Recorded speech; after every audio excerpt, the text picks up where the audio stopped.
ஆரோக்கியமான வாழ்விற்கு யோக குருஜி தனசேகரனையா நடாத்த தியான பட்டறை எதிர்வரும் 17ஆம் தேதி காலை 8:30 மணி முதல் 5 மணி வரை ஆம்பல் அரங்கு செல்வா பலஸ்.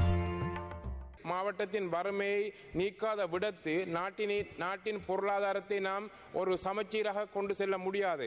தனியார் துறையை ஊக்குவிக்க வேண்டிய இந்த காலகட்டத்திலே இவ்வாறான ஒரு நெருக்கடியான சூழ்நிலையின் மூலம் எமது நாட்டின் பொருளாதாரத்தை எவ்வாறான நிலைமையிலே கட்டியெழுப்புவது என்ற ஒரு பாரிய நெருக்கடி ஏற்பட்டிருக்கின்றது. சுற்றுலாத்துறையை அபிவிருத்தி செய்ய வேண்டிய தேவையும் இருக்கின்றது. அரசு மிக அலட்சியமாக செயற்படுகின்றதா என்ற எண்ணக்கரு தோன்றுகின்றது.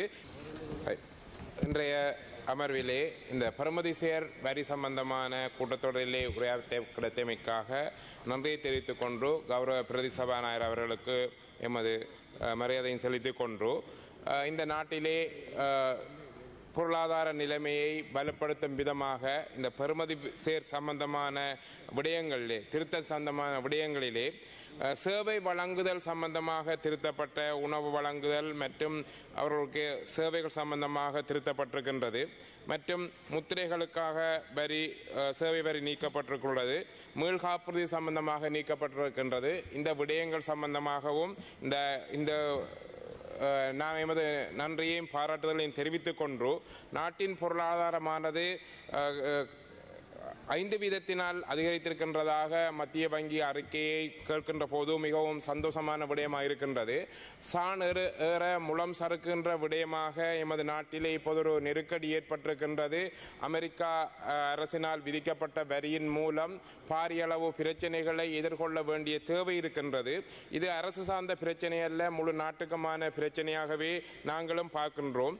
மிக முக்கியமாக இந்த ஏற்றுமதி தன்மையிலே நாங்கள் ஒரு டைவர்சிட்டியை பின்பற்றாத காரணத்தினால் நாம் ஒரு நாட்டையும் ஒரு குறிப்பிட்ட பொருட்களுக்குமான ஏற்றுமதியை நம்பிக்கொண்டிருப்பதனால் இந்த விதமான ஒரு நெருக்கடி ஏற்பட போகின்றதோ என்ற அச்சம் தோன்றியிருக்கின்றது.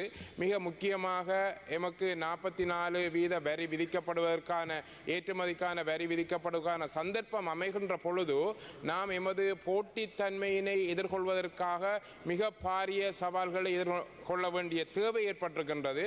இதன் ஊடாக மிக பிரதான ஏற்றுமதியாக ஐக்கிய அமெரிக்க நாடுகளை நம்பியிருக்கின்ற அந்த ஆடை ஏற்றுமதி பாதிக்கப்படுகின்ற பொழுது மிக முக்கியமாக மட்டக்களப்பு மாவட்டத்திலும் கூட பாரிய ஒரு ஆடை தொழிற்சாலை இருக்கின்றது.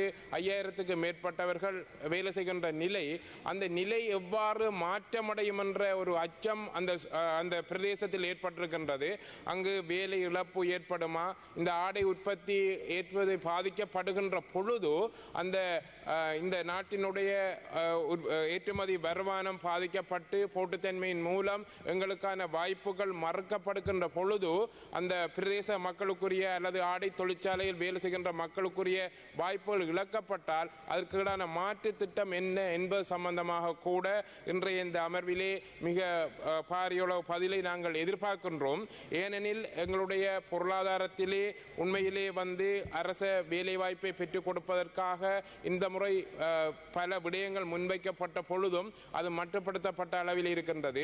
தனியார் துறையை ஊக்குவிக்க வேண்டிய இந்த காலகட்டத்திலே இவ்வாறான ஒரு நெருக்கடியான சூழ்நிலையின் மூலம் எமது நாட்டின் பொருளாதாரத்தை எவ்வாறான நிலைமையிலே கட்டியெழுப்புவது என்ற ஒரு பாரிய நெருக்கடி ஏற்பட்டிருக்கின்றது.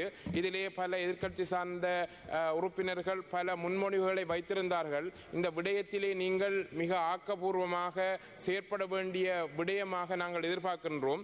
ஏனெனில் நாட்டினுடைய கடந்த காலத்தில் ஏற்பட்ட பொருளாதார நெருக்கடியின் போது மக்கள் எவ்வாறான துயரங்களை அனுபவித்தார்கள், அந்த நிலையிலிருந்து நாடு மீட்சி பெறுவதற்காக நாம் எவ்வாறான நெருக்கடிகளை சந்திக்க வேண்டும் என்பதை நாம் கண்கூடாக கண்டிருக்கின்றோம். ஆகவே இந்த விடயத்திலே அரசு மிக பொறுப்புடன் ஒரு வெளிப்படைத்தன்மையுடனும் இந்த விடயம் சம்பந்தமாக இந்த அவையிலே வெளிப்படுத்த வேண்டும் என்று கேட்டுக்கொள்கின்றேன். அது மட்டுமல்லாது எங்களுடைய அந்த சிறிய நடுத்தர தொழில்துறையை ஊக்குவிப்பதற்காக பல் பொருட்கள் சார்ந்த ஏற்றுமதியை மேம்படுத்துவதற்கான திட்டங்களை முன்னிறுத்த வேண்டும். மட்டக்களப்பு மாவட்டத்திலே இந்த ஏற்றுமதி சம்பந்தப்பட்ட துறை பாரிய அளவிலே முன்னெடுக்கப்பட்டிருக்கவில்லை. அது சம்பந்தமாகவே பல இடங்களிலே நாங்கள் இது சம்பந்தமான விண்ணப்பங்களை முன்வைத்திருந்தோம். இந்த வரவு செலவு திட்டத்தில் கூட இந்த முதலீடு திட்டங்களை கொண்டு வந்து எமது மாவட்டத்திலே இந்த உற்பத்தியை ஊக்குவிப்பதற்காக அங்கிருக்கின்ற அடிப்படையான வளங்களை கொண்டு செய்வதற்கான ஒரு நிரந்தரமான ஒரு முயற்சியை செய்வதற்கான வேலை திட்டங்களையும் கேட்டிருந்தோம். இது சம்பந்தமாக எங்களுடைய பாரிய அளவு பதில் கிடைத்திருக்கவில்லை. அது மட்டுமல்லாது மாவட்ட மட்ட அபிவிருத்தி கூட்டங்களிலும் இது சம்பந்தமாக ஒரு சிறந்த கலந்தாய்வுகள் மேற்கொள்ளப்பட வேண்டும். அங்கு கொண்டு செல்லப்படுகின்ற திட்டங்கள் என்ன, அது மாவட்டத்தின் எவ்வாறான அபிவிருத்தியை முன்னோக்கி அடுத்த தசாப்தத்துக்கு கொண்டு செல்லும் என்ற கலந்துரையாடல்கள் முன்னெடுக்கப்பட வேண்டும். கடந்த காலங்களிலே அவ்வாறான செயற்பாடுகள் இல்லாததன் காரணமாகவே மாவட்டத்தின் அபிவிருத்தி பல்வேறு வகையிலே பின்தங்கி இருந்தது. ஆகவே எதிர்காலத்திலே பொறுப்புள்ள அரசு என்ற அடிப்படையிலும் அதை வழிநடத்துகின்ற அரசு தலைவர்கள் மற்றும் மாவட்ட அபிவிருத்திக்குரிய சேர்மன் அவர்களும் இது சம்பந்தமாக ஒரு செயற்பாட்டை முன்னெடுக்க வேண்டும் என்று நான் மிக பிரதானமாக கேட்டுக்கொள்கின்றேன். ஏனெனில் மாவட்டத்தின் வறுமையை நீக்காத விடத்து நாட்டின் பொருளாதாரத்தை நாம் ஒரு சமச்சீராக கொண்டு செல்ல முடியாது. அதற்கு அப்பால் எமது மாவட்டத்திலே பல வளங்கள் இருக்கின்றன. சுற்றுலாத்துறையை அபிவிருத்தி செய்ய வேண்டிய தேவையும் இருக்கின்றது. எமது நகரப்பகுதியிலே மாந்தீவு என்ற ஒரு அழகான தீவு இருக்கின்றது. அந்த பகுதியிலே ஒரு சுற்றுலாத்துறையை மேம்படுத்தி தொழில் வாய்ப்பை மேம்படுத்தக்கூடிய சந்தர்ப்பம் இருக்கின்றது. ஆனால் அந்த இடத்திலே ஒரு ஹை விக்டிம் பிரிசன் உண்டு. The Minister for Justice, there is a request regarding the high Honorable member, you have 1 more minute, please. Thank you. There's a proposal or feasibility study proposed by the Ministry of Justice in the island of the Batticaloa Central City.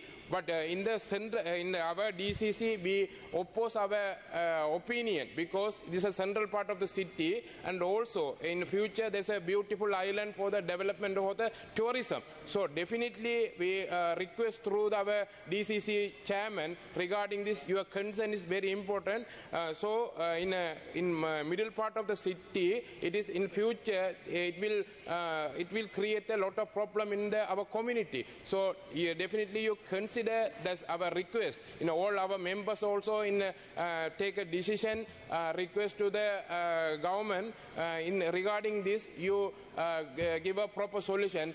No need to use that land or island for the high victim security purpose regarding this. And also அதுக்கு அடுத்ததாக நாங்கள் எமது பாராளுமன்ற உறுப்பினர்கள் சம்பந்தமாக பல விடயங்களில் கடந்த 5 மாதங்களாக முன்வைத்துக் கொண்டிருக்கின்றோம். எமது பாதுகாப்பு சம்பந்தமாகவும் சபாநாயகர் அவர்களுக்கு கூட இது சம்பந்தமான கடிதங்களை கொடுத்திருந்தோம். பொதுமக்கள் பாதுகாப்பு அமைச்சருக்கும் கொடுத்திருந்தோம். உரிய அதிகாரிகளும் கொடுத்திருந்தோம். இதுவரை இது சம்பந்தமான எந்த முடிவுகளும் எடுக்கப்படவில்லை. இந்த விடயத்திலே அரசு மிக அலட்சியமாக செயற்படுகின்றதா என்ற எண்ணக்கரு தோன்றுகின்றது. இந்த விடயத்திலே அமைச்சர் உரிய கவனத்தை எடுத்துக்கொண்டு இது சம்பந்தமாக நாங்கள் கேட்கின்ற பொழுதெல்லாம் இது சம்பந்தமான விடயங்கள் எங்களுக்கு உரிய பதில் அளிக்கப்படவில்லை. பாராளுமன்ற உறுப்பினர்களின் பாதுகாப்பை இந்த விடயத்தில் மிக கவனமாக your time is up. Thank you. One more 30 seconds please. கவனத்தில் கொள்ளுமாறு நாங்கள் கேட்டுக்கொள்கின்றோம். Please, Minister for Public Security, please consider our security purpose. We are requested lot of time, but we didn't receive any responsible reply regarding that. Thank you for your allocated time. Thank you. Honorable